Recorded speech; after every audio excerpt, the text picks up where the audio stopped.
আব্দুর রাজ্জাকের একটা বাড়ির দামই 30 কোটি টাকা। হা হা হা হা। ওরা কত বড় সুর! এবং এই জন্য ছেলে যদি দোষ করে ছেলের মা বাপকে নিয়ে মানে বকা দেয়, কথা বলে, এটা লজিক্যাল কেন? এই যে এত কোটি কোটি টাকা ইনকাম করছে অবৈধভাবে, মানুষের টাকা মাইরা দেশে বিদেশে বিভিন্ন জায়গায় পাচার করছে। এই টাকাগুলো কি তার বাপের ছিল? এটা কি তার বাবার ছিল নাকি তার ভাইয়ের ছিল? কার ছিল? এগুলো কার ছিল? এগুলো তো সাধারণ মানুষের ছিল। এখন একটা বাড়ির দামই যদি 30 কোটি টাকা হয়, যেখানে সাধারণ একটা মানুষ 1 লাখ টাকায় স্বপ্নও দেখতে পারে না, অথচ যে মানুষটা 1 লাখ টাকার স্বপ্ন দেখতো না, ওই মানুষের কিন্তু হক আছে এই 30 কোটি টাকার মধ্যে। কারণ এই টাকা তো সাধারণ মানুষের কাছ থেকেই নেওয়া। এই টাকা তো সাধারণ মানুষের কাছ থেকেই নেওয়া। একটা বাড়ির দাম 30 কোটি আব্দুর রাজ্জাকের, তাহলে তার কি বাড়ি একটা? তার বাড়ি এরকম বহু বাড়ি আছে দেশে বিদেশে, সুইস ব্যাংকে টাকা পড়ে আছে। তো এগুলা কি রাজনীতি করে নাকি চুরি করতে আসে? ওরা ওরা তো বড় চুর, ওরা তো চুর। এটা যে শুধু শুধু আওয়ামী লীগের ক্ষেত্রে হয় বিষয়টা তো এমন না। কোন লোকটা ভালো?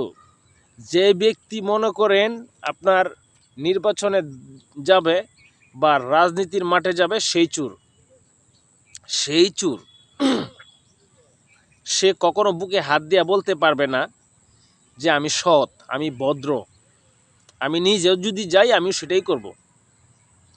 কারণ আমি ক্ষমতায় গেলে আগে আমি আমার যে 2টা পকেট আছে, এই 2টা পকেটের জায়গা তখন আমি কিন্তু আরও 2টা পকেট লাগাবো। দর্জির কাছে গিয়া বলবো যে ভাই আমার তো 2টা পকেট আছে, আমার আরও 2টা পকেট বাড়ায় দেন। কেন বলবো জানেন? বলবো এই জন্যই, কারণ আমার 2 পকেট দিয়ে তখন হবে না, আমার তখন 4টা পকেট লাগবে। এই 4টা পকেট না ভরা পর্যন্ত আমি বাসায় ব্যাক করব না। মানে বুঝছেন?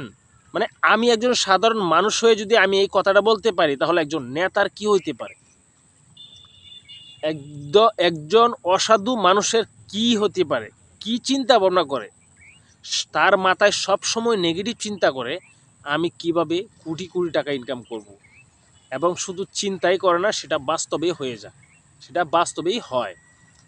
দেখেন, এই আওয়ামী লীগ ক্ষমতা হারানোর পরে যত নেতা কর্মী আছে, এমন একটা নেতা কর্মী কি বাত আছে যে এই 20 কোটি 50 কোটি এই গাড়ি ওই বাড়ি নাই? তাহলে আপনি বুঝেন, আপনারা বুঝেন যে আমি কি লজিক্যাল বলতেছি কিনা।